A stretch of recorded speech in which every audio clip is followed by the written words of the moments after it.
नमस्कार, स्वागत है आपका इन लाइव 24 न्यूज़ चैनल के सुबह के समाचार में। तो चलिए शुरुआत करते हैं देश और विदेश से जुड़ी खबरों से। लेकिन उससे पहले अगर आपने हमारे चैनल को अभी तक सब्सक्राइब नहीं किया है तो कर लीजिए और साथ ही बने बेल आइकन को प्रेस करना ना भूलिएगा, जिससे कि आपको वीडियो की नोटिफिकेशन मिलती रहेगी।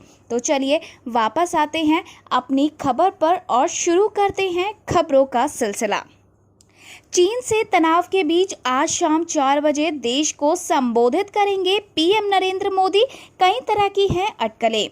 कोरोना के खिलाफ जारी जंग और चीन से सीमा पर तनाव के बीच पीएम नरेंद्र मोदी आज शाम 4 बजे देश को संबोधित करने जा रहे हैं।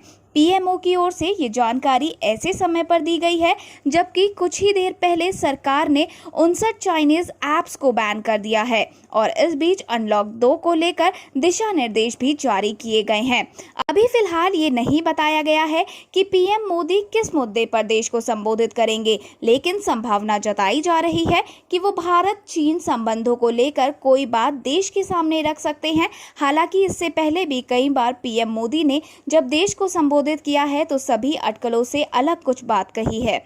इस बीच ये भी कहा जा रहा है कि पीएम कोरोना वायरस के खिलाफ जंग को लेकर कोई बड़ा ऐलान कर सकते हैं। ये माना जा रहा है कि भारत के पहले कोविड-19 टीके को क्लिनिकल ट्रायल को मिली मंजूरी पर भी पीएम बात कर सकते हैं। भारत बायोटेक को ह्यूमन ट्रायल की मंजूरी दे दी गई है।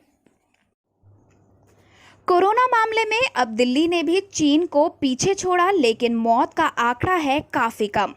आर्थिक राजधानी मुंबई के बाद अब दिल्ली में भी संक्रमण के मामले चीन से ज्यादा हो चुके हैं। राज्य सरकार की ओर से जारी ताज़ा आंकड़ों के मुताबिक सोमवार को 2084 नए मामले दर्ज किए गए। इसके साथ ही संक्रमितों की कुल संख्या 85,161 तक पहुंच गई है। चीन में अब तक 83,512 मामले ही सामने आए हैं। हालांकि राहत की बात यह है कि मरने वालों की संख्या चीन के मुकाबले काफी कम है और ठीक होने वालों की दर भी लगातार बढ़ती जा रही है। विश्व स्वास्थ्य संगठन के मुताबिक सोमवार तक चीन में कोरोना वायरस से 4600 लोगों की मौत हुई थी, जबकि दिल्ली में सिर्फ 2680 लोगों ने जान गंवाई। हालांकि चीन में अब एक भी मौत नहीं हो रही है, वहीं दिल्ली में मरने वालों का आंकड़ा लगातार बढ़ रहा है। सोमवार को भी 57 लोगों को अपनी जान गंवानी पड़ी और ये एक चिंता का विषय है।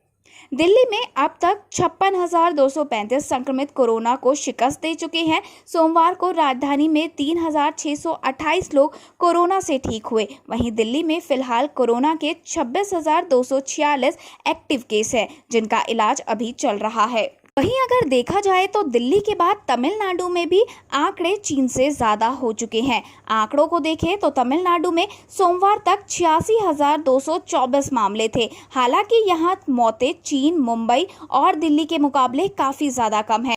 यहां अब तक कोरोना की वजह से सिर्फ 1,141 लोगों की जान गई है। यहां 55.34% मरीज स्वस्थ हो चुके हैं।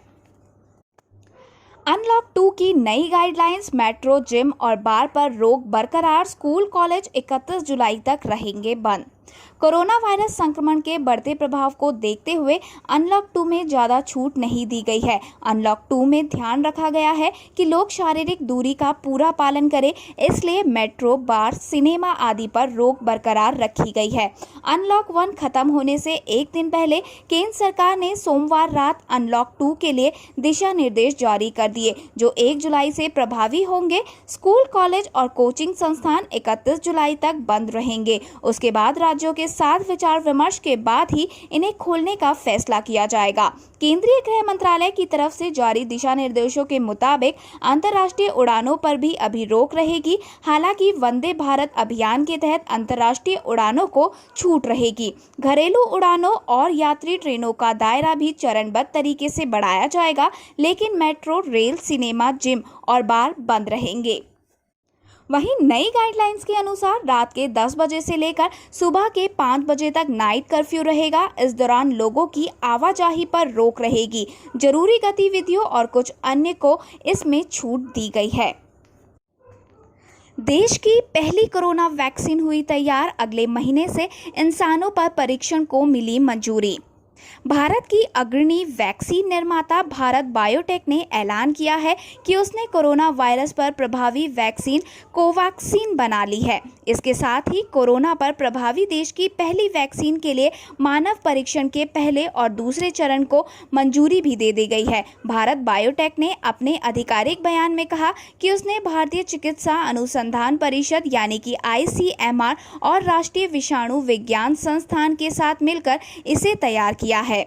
दवा नियामक, central drug standard control organisation और स्वास्थ्य एवं परिवार कल्याण मंत्रालय ने इस स्वदेशी वैक्सीन के फेज 1 और फेज 2 मानव क्लिनिकल परीक्षण की मंजूरी दे दी है। कंपनी ने अपने बयान में कहा कि अगले महीने से इस वैक्सीन को इंसानों पर परीक्षण शुरू हो जाएगा। कंपनी ने यह भी कहा कि कोरोना वायरस स्ट्रेन को पुणे स्थित NIV में अलग किया गया और बाद में भारत बायोटेक को हस्तांतरित कर दिया गया। मध्य प्रदेश में राजनीति हुई तेज, मंत्रिमंडल विस्तार फिर टला। गृह मंत्री नरोत्तम मिश्रा को बुलाया दिल्ली। शिवराज मंत्रिमंडल का 30 जून को होने वाला संभावित विस्तार एक बार फिर से टल गया है।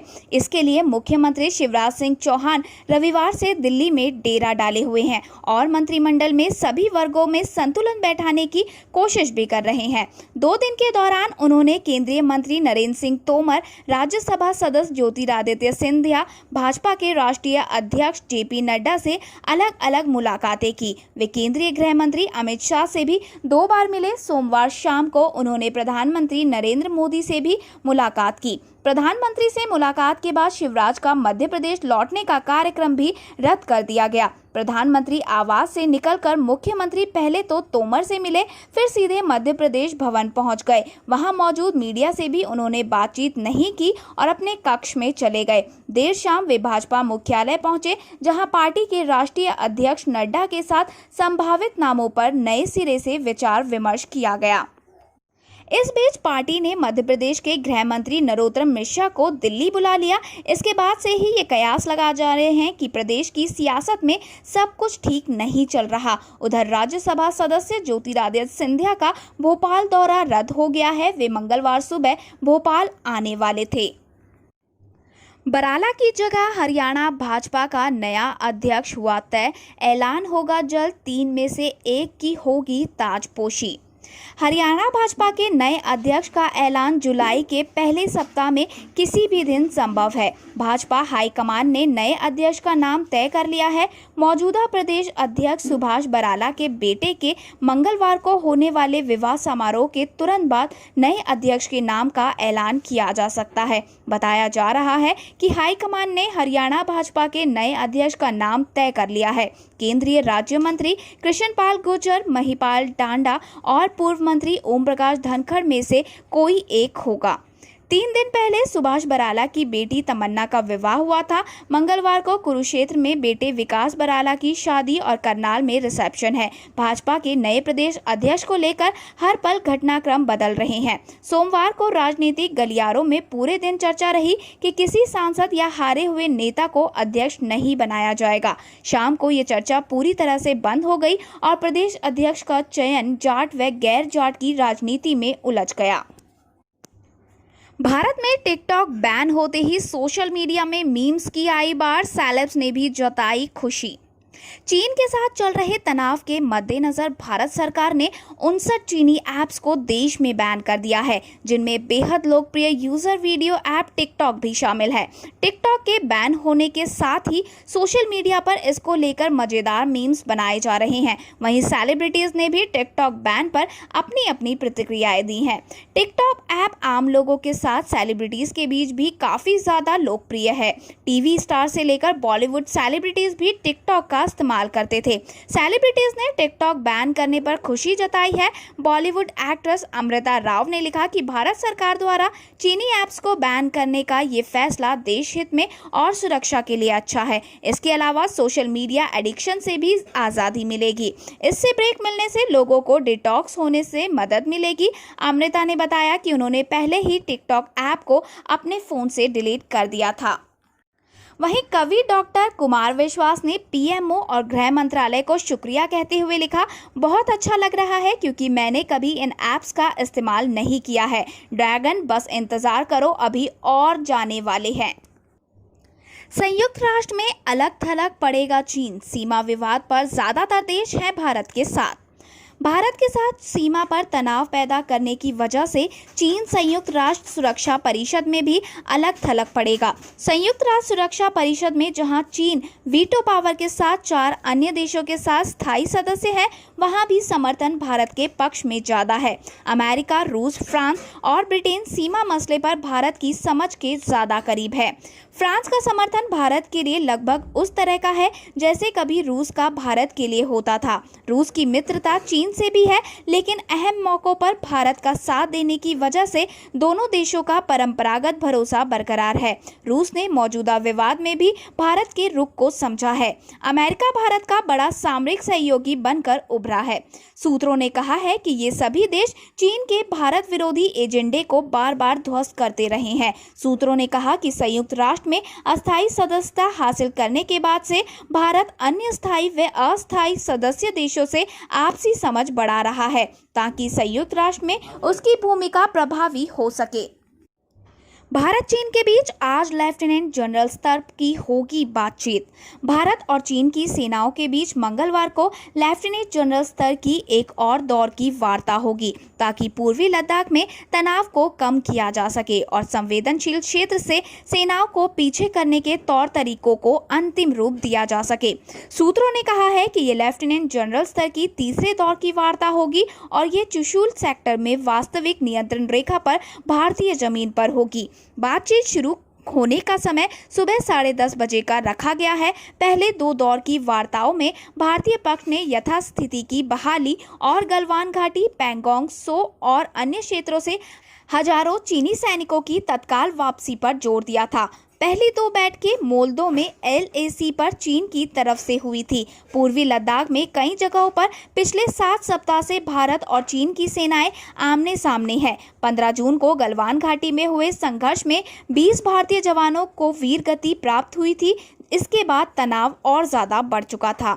दूसरे दौर की वार्ता में 22 जून को दोनों पक्षों के बीच पूर्वी लद्दाख में तनाव वाले स्थानों पर पीछे हटने के लिए परस्पर सहमति बनी थी। सूत्रों ने कहा कि आज बलों को पीछे हटाने को लेकर हुए फैसले को क्रियान्वित करने की दिशा में आगे बढ़ने पर दोनों पक्षों के चर्चा करने की उम्मीद है। वहीं वार्ता में भारतीय प्रतिनिधि मंडल का नेतृत्व 14वीं कोर के commander lieutenant general Harinder Singh करेंगे, जबकि चीनी पक्ष का नेतृत्व तिब्बत मिलिट्री डिस्ट्रिक्ट के कमांडर कर सकते हैं। गलवान में दोनों पक्षों के बीच 15 जून की रात को हिंसक झड़प हुई थी, जिसके बाद दोनों पक्षों ने कम से कम 3 दौरे की मेजर जनरल स्तर की वार्ता की ताकि तनाव को कम करने के तरीकों को पता लगाया जा सके। जयराज फैनिक्स मामला, अस्पताल में भर्ती कराने के कुछ घंटों बाद ही हो चुकी थी दोनों की मौत।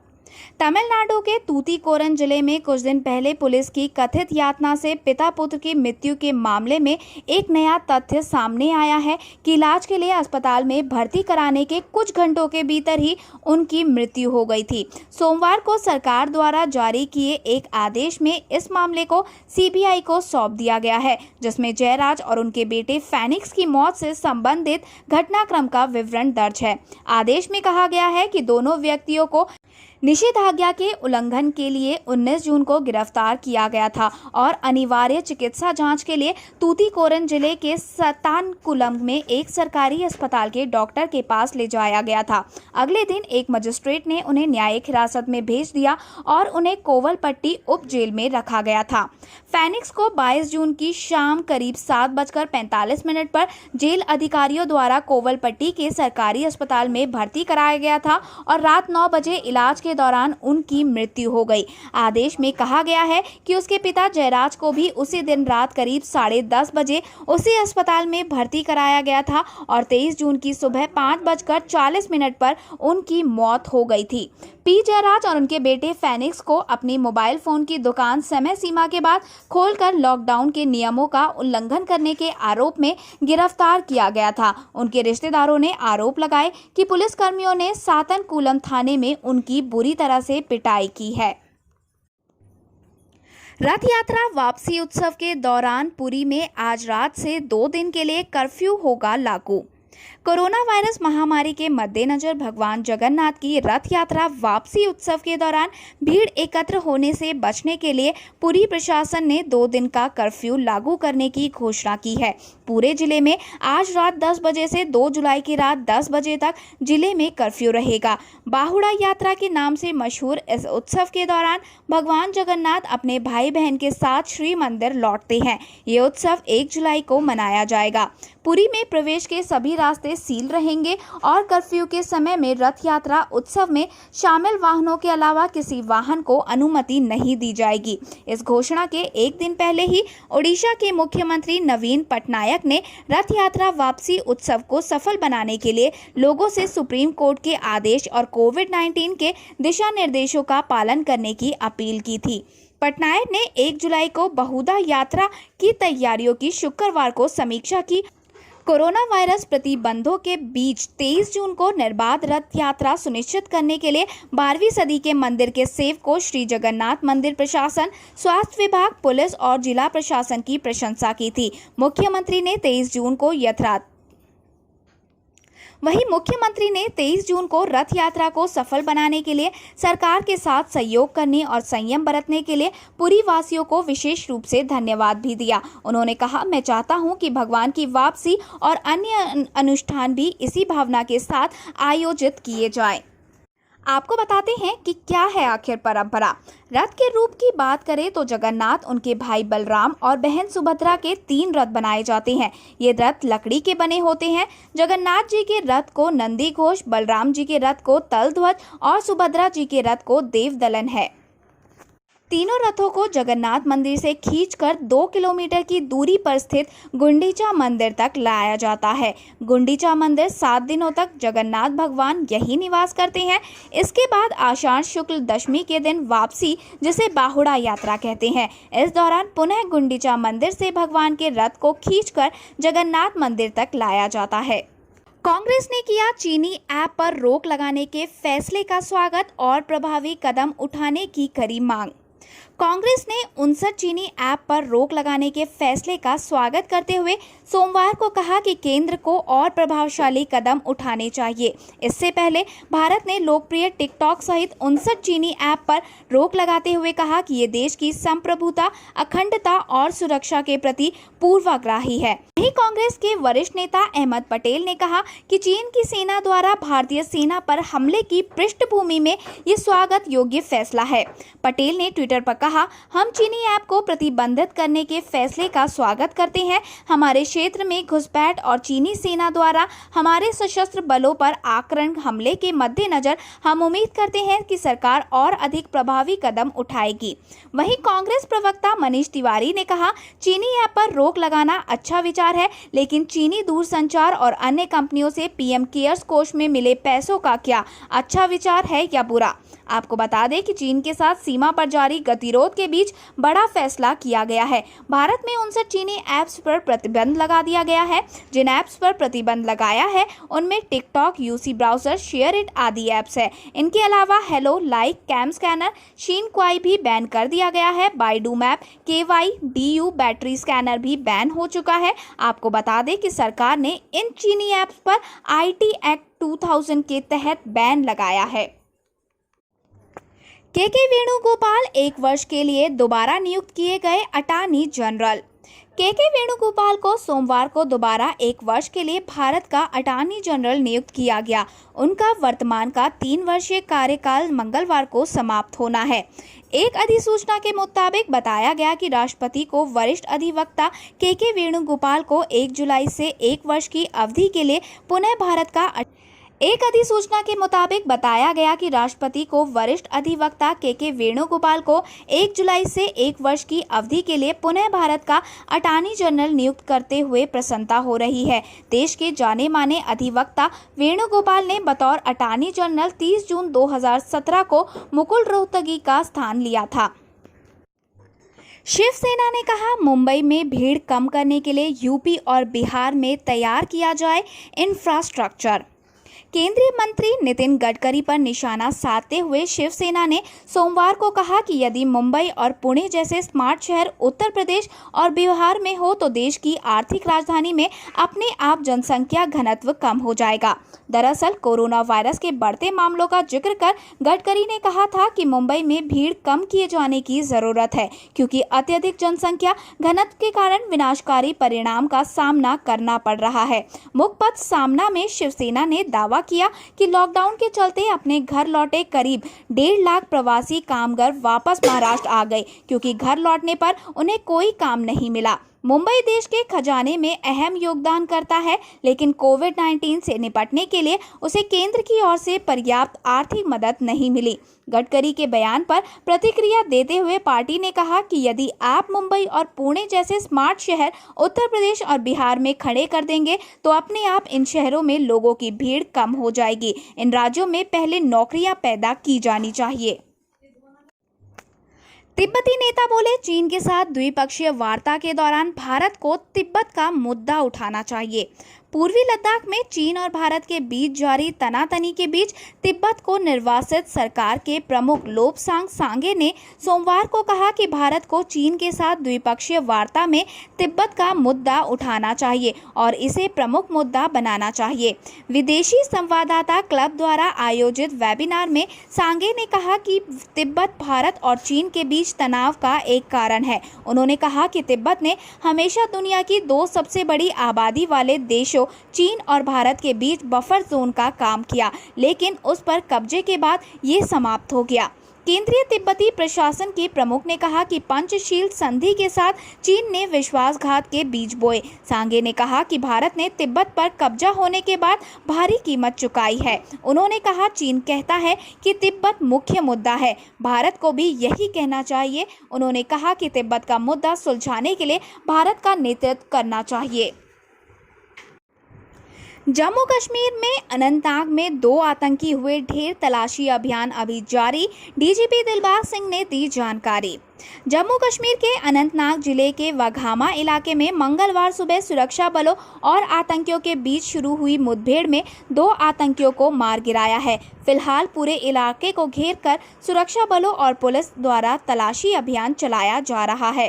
डीजीपी दिलबाग सिंह ने बताया कि मुठभेड़ में 3 दिनों पहले बेजबहारा में एक 5 साल के मासूम और सीआरपीएफ जवान को मारने वाले 2 आतंकवादियों को मार गिराया गया है। मालूम हो कि अनंतनाग में ही रोनीपुरा इलाके में सोमवार को सुरक्षा बलों और आतंकियों के बीच हुई मुठभेड़ में 3 आतंकी मारे गए थे। मारे गए आतंकियों के पास से एक AK-47 राइफल और 2 पिस्तौल बरामद हो गई थी।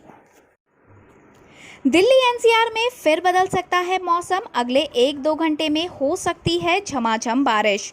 दिल्ली एनसीआर में मानसून का असर नजर आने लगा है। मौसम विभाग के पूर्वानुमान के मुताबिक राजधानी में मौसम का मिजाज बदलने वाला है। अगले 1-2 घंटे में दिल्ली व आसपास के इलाकों में बारिश हो सकती है। आपको बता दें कि कई दिनों से उमस भरी गर्मी के बाद सोमवार शाम को दिल्ली एनसीआर में मौसम बदल गया था। दिल्ली के कई इलाकों में धूल भरी आंधी चली।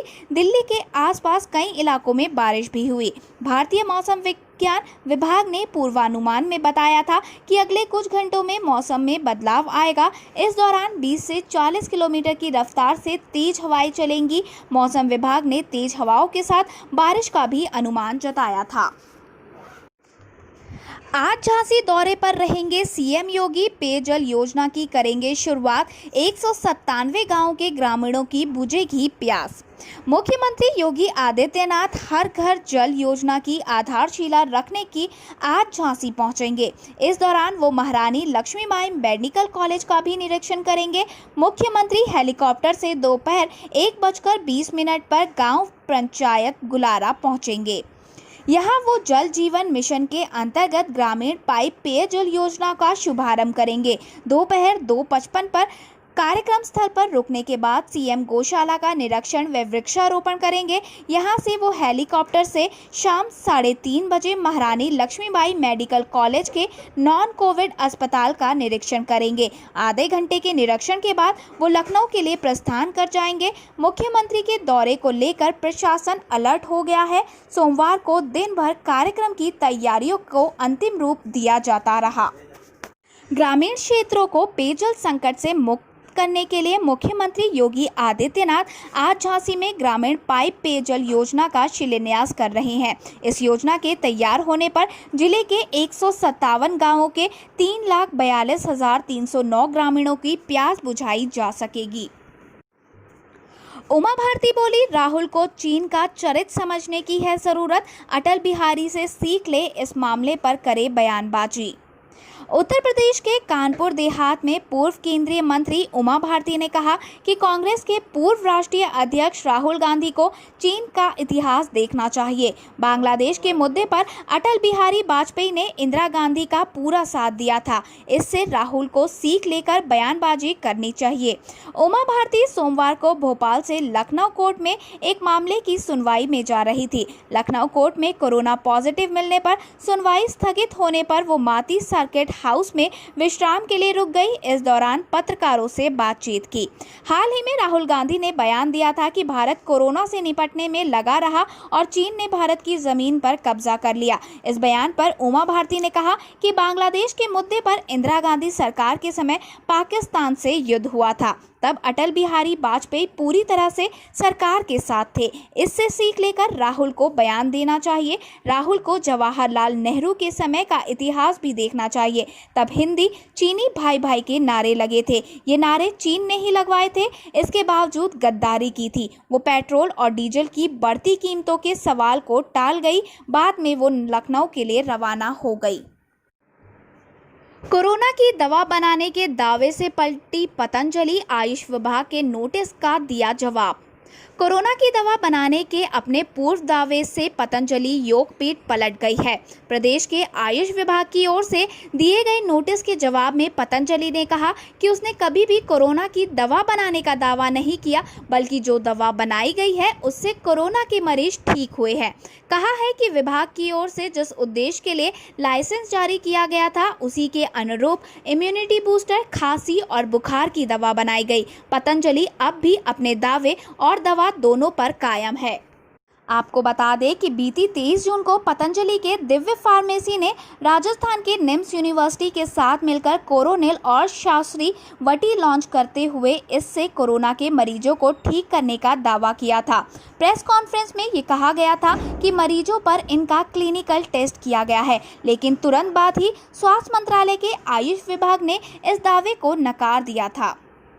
उसका कहना था कि पतंजलि योगपीठ की ओर से कोरोना की दवा बनाने की कोई अनुमति या लाइसेंस नहीं लिया गया है। वहीं राज्य के आयुष विभाग ने कहा था कि पतंजलि को दवा नहीं, इम्यूनिटी बूस्टर बनाने का लाइसेंस दिया गया था। साथ ही पतंजलि को कारण बताओ नोटिस जारी कर 1 सप्ताह में जवाब मांगा गया था। सोमवार को पतंजलि ने विभाग को जवाब भेज दिया। इसमें कहा गया है कि परिणामों और अपने दावे पर पतंजलि योगपीठ पूरी तरह से कायम है। कुछ लोग पतंजलि योगपीठ के खिलाफ साजिश करते हुए दुष्प्रचार कर रहे हैं। इसी वजह से विवाद खड़ा किया जा रहा है। वहीं पतंजलि की ओर से जवाब मिलने के बाद आयुष मंत्री डॉक्टर हरक सिंह रावत ने विधानसभा में आयुष सचिव दिलीप जावलकर और आयुर्वेद ड्रग्स लाइसेंस अधिकारी डॉक्टर YS रावत के साथ बैठक की। इस दौरान अधिकारियों ने मंत्री को बताया कि पतंजलि ने अपने जवाब में कहा है कि पतंजलि की ओर से ना तो कोरोना की कोई दवाई बनाई गई है और ना ही कोरोना किट का प्रचार प्रसार किया गया है। आयुष मंत्री ने इस मामले में केंद्रीय आयुष मंत्रालय के सचिव से भी बात कर पतंजलि की ओर से दिए गए जवाब से अवगत कराया। मंत्रालय ने इस संबंध में प्रदेश सरकार को पत्र जारी करने की बात कही है। पतंजलि ने अपने दावे और दवा दोनों पर कायम है, लेकिन हमने कभी भी कोरोना की दवा बनाने या कोरोना का शर्तिया इलाज करने का दावा नहीं किया है। हमने जो दावा सरकारी गाइडलाइन के दायरे में अनुमति लेकर बनाई है, उसमें कोरोना के मरीज ठीक हुए हैं। आयुष विभाग की ओर से दिए गए नोटिस के जवाब में ये तथ्य शासन को अवगत करा दिया गया है, ऐसा आचार्य बालकृष्ण ने कहा। कैप्टन अमरिंदर सिंह बोले, करतारपुर कॉरिडोर खोल देना चाहिए, लेकिन अंतिम निर्णय केंद्र सरकार का। पंजाब के मुख्यमंत्री कैप्टन अमरिंदर सिंह ने कहा कि हमें करतारपुर कॉरिडोर खोलने पर कोई आपत्ति नहीं है, लेकिन इस मामले में अंतिम निर्णय केंद्र सरकार की ओर से लिया गया ही मान्य होगा। यदि केंद्र सरकार इस विषय में हमारी कोई सलाह मांगती है तो हम यही कहेंगे कि सामाजिक दूरी का पालन करते हुए करतारपुर कॉरिडोर खोल दिया जाना चाहिए। हालांकि कैप्टन ने ये भी कहा कि पाकिस्तान में कोरोना का फैलाव अधिक है, लिहाजा हमें उस और भी ध्यान देना होगा। भारत ने कोरोना संकट को देखते हुए सीमा के आर पार आवाजाही की अनुमति देने से इनकार करते हुए 29 जून को करतारपुर गलियारा खोलने की पाकिस्तानी पेशकश को ठुकरा दिया है। भारत ने स्पष्ट कहा है कि बढ़ते मामलों के बीच आवाजाही को अनुमति नहीं दी जा सकती। वहीं पाकिस्तान महाराजा रंजीत सिंह की पुण्यतिथि के मौके पर सिख श्रद्धालुओं के लिए गलियारा खोलकर अपनी साफ छवि दुनिया को दिखाने की कोशिश कर रहा है। ऐसे में केंद्र सरकार ने दो टूक कहा कि स्वास्थ्य अधिकारियों और अन्य भागीदारों से सलाह और हालात की समीक्षा के बाद ही आवाजाही की अनुमति दी जाएगी। सरकार की दलील है कि पाकिस्तान ने महज 2 दिन पहले गलियारा खोलने की पेशकश की है, जबकि द्विपक्षीय करार के मुताबिक यात्रा की तारीख से 7 दिन पहले दोनों देशों को एक दूसरे को सूचित करना होगा ताकि पंजीकरण की प्रक्रिया शुरू हो सके। 4 जुलाई से पहली ऑनलाइन निशानेबाजी लीग होगी शुरू। शुरुआती दौर में ऑस्ट्रेलिया और इटली की है भिड़ंत। फ्रेंच फ्रॉक्स का 10 जुलाई को इजराइल माबा रोड में सामना होगा, जबकि ऑस्ट्रेलियन रॉक्स का मुकाबला 11 जुलाई को इंडियन टाइगर से होगा। स्पेनिश चानोस की टीम 12 जुलाई को फ्रेंच फ्रॉक्स से भिड़ेगी। दुनिया की पहली ऑनलाइन निशानेबाजी लीग 4 जुलाई से शुरू होगी, जिसमें ऑस्ट्रेलियाई रॉक्स और इटालियन स्टाइल के बीच शुरुआती मुकाबला खेला जा रहा है। इस टूर्नामेंट में भारतीय टीम दूसरे दिन अपने अभियान को इटालियन स्टाइल के खिलाफ शुरू करेगी। टूर्नामेंट का सेमीफाइनल 18 और 19 जुलाई को, जबकि फाइनल 26 जुलाई को खेला जाएगा। तीसरे स्थान का मैच 25 जुलाई को होगा। हर टीम में 3 राइफल निशानेबाज और 1 कोच होंगे, जो जूम ऑनलाइन मंच के जरिए प्रतियोगिता में भाग लेंगे। टूर्नामेंट में विशेष रूप से तैयार प्रारूप रेस टू 10 का इस्तेमाल होगा। लीग को शुरू करने वाले पूर्व निशानेबाज शिमोन शरीफ ने कहा, निशानेबाज निशाना साधेंगे जिस पर उन्हें अंक दिया जाएगा। जो भी टीम पहले 10 अंक तक पहुंचेगी वो विजेता बनेगी। में 2 कैनेडियन नागरिकों की हुई गिरफ्तारी, चरम पर पहुंचा तनाव, चीनी सामान का हुआ बहिष्कार। बीजिंग द्वारा 2 कैनेडियन नागरिकों को हिरासत में लिए जाने के बाद चीन और कनाडा के बीच विवाद और गहरा हो गया है। कनाडा के नागरिकों ने चीनी सामानों का बहिष्कार किया है। दोनों देशों के बीच संबंधों में खटास तब शुरू हुई जब बीजिंग ने 18 महीने पूर्व कनाडा के पूर्व राजनयिक माइकल कोविग और एक व्यवसायी माइकल स्पॉयर को चीन में गिरफ्तार कर लिया। बीजिंग ने दोनों पर जासूसी करने का आरोप लगाया था। चीन में हुआवेई के संस्थापक और सीईओ रेन झेंगफेई की बेटी मेंग को 1 दिसंबर 2018 को अमेरिकी सरकार के अनुरोध पर वैंकूवर अंतर्राष्ट्रीय हवाई अड्डे पर गिरफ्तार किया गया था। उसे तब गिरफ्तार किया गया जब वो मैक्सिको के रास्ते हांगकांग की यात्रा कर रही थी। मेंग ईरान पर अमेरिकी प्रतिबंधों के खिलाफ थी। मेंग की हिरासत के बाद बीजिंग ने बदले की कार्रवाई करते हुए कैनेडियन नागरिक कोविग को गिरफ्तार किया। इस गिरफ्तारी के बाद कनाडा में चीन के प्रति काफी आक्रोश है। इस गिरफ्तारी पर कनाडा सरकार ने अपनी तीखी प्रतिक्रिया दी है। उधर चीनी नागरिकों का कहना है कि इन दोनों ने चीन की राष्ट्रीय सुरक्षा को खतरे में डाला है। चीन ने कैनेडियन नागरिकों पर जासूसी के आरोप लगाए हैं। चीन की कम्युनिस्ट पार्टी ने कोविग और स्पॉयर पर जासूसी के आरोप में 18 महीने से अधिक समय में हिरासत में रखा है। बता दें कि चीन में एक जासूसी एक बड़ा अपराध है। चीन का कहना है कि गिरफ्तारी राजनीति से प्रेरित नहीं है। बीजिंग का कहना है कि ये न्यायिक प्रणाली स्वतंत्र है। नेपाल के भारत विरोध पर अकेले पड़े ओली, अपने ही विदेश मंत्री ने दी सीख, कहा कोई खराब ना करे हमारा रिश्ता। चीन की कम्युनिस्ट पार्टी के इशारे पर चलकर भारत विरोधी भावनाओं को भड़काने वाले नेपाल के प्रधानमंत्री केपी शर्मा ओली पूरी तरह से अलग थलग पड़ गए हैं। यहां तक कि उनके ही विदेश मंत्री ने कह दिया है कि भारत और नेपाल के रिश्ते में किसी को कड़वाहट नहीं घोलनी चाहिए। केपी शर्मा ओली ने एक दिन पहले ही अपने अपनी नाकामियों का ठीकरा भारत के सिर पर फोड़ने की कोशिश की और यहां तक कहा कि उन्हें सत्ता से हटाने के लिए नई दिल्ली और काठमांडू में साजिश रची जा रही है। हाल ही में केपी शर्मा ओली ने भारतीय इलाकों को नेपाल के नए नक्शे में शामिल करके दोनों देशों के बीच अच्छे संबंधों को पटरी से उतारने की कोशिश की। इस बीच नेपाल के विदेश मंत्री प्रदीप ग्यावली ने सोमवार को कहा कि सीमा विवाद से भारत और नेपाल के बीच रिश्तों के दूसरे आयामों पर असर नहीं होना चाहिए। धन्यवाद। आगे की और बड़ी खबरों के लिए बने रहिए हमारे साथ इन लाइव 24 न्यूज़ चैनल में। और अगर आपको हमारी ये वीडियो पसंद आई हो तो प्लीज़ लाइक और दोस्तों के साथ शेयर करना ना भूलें और जाने से पहले हमारे चैनल को सब्सक्राइब करें।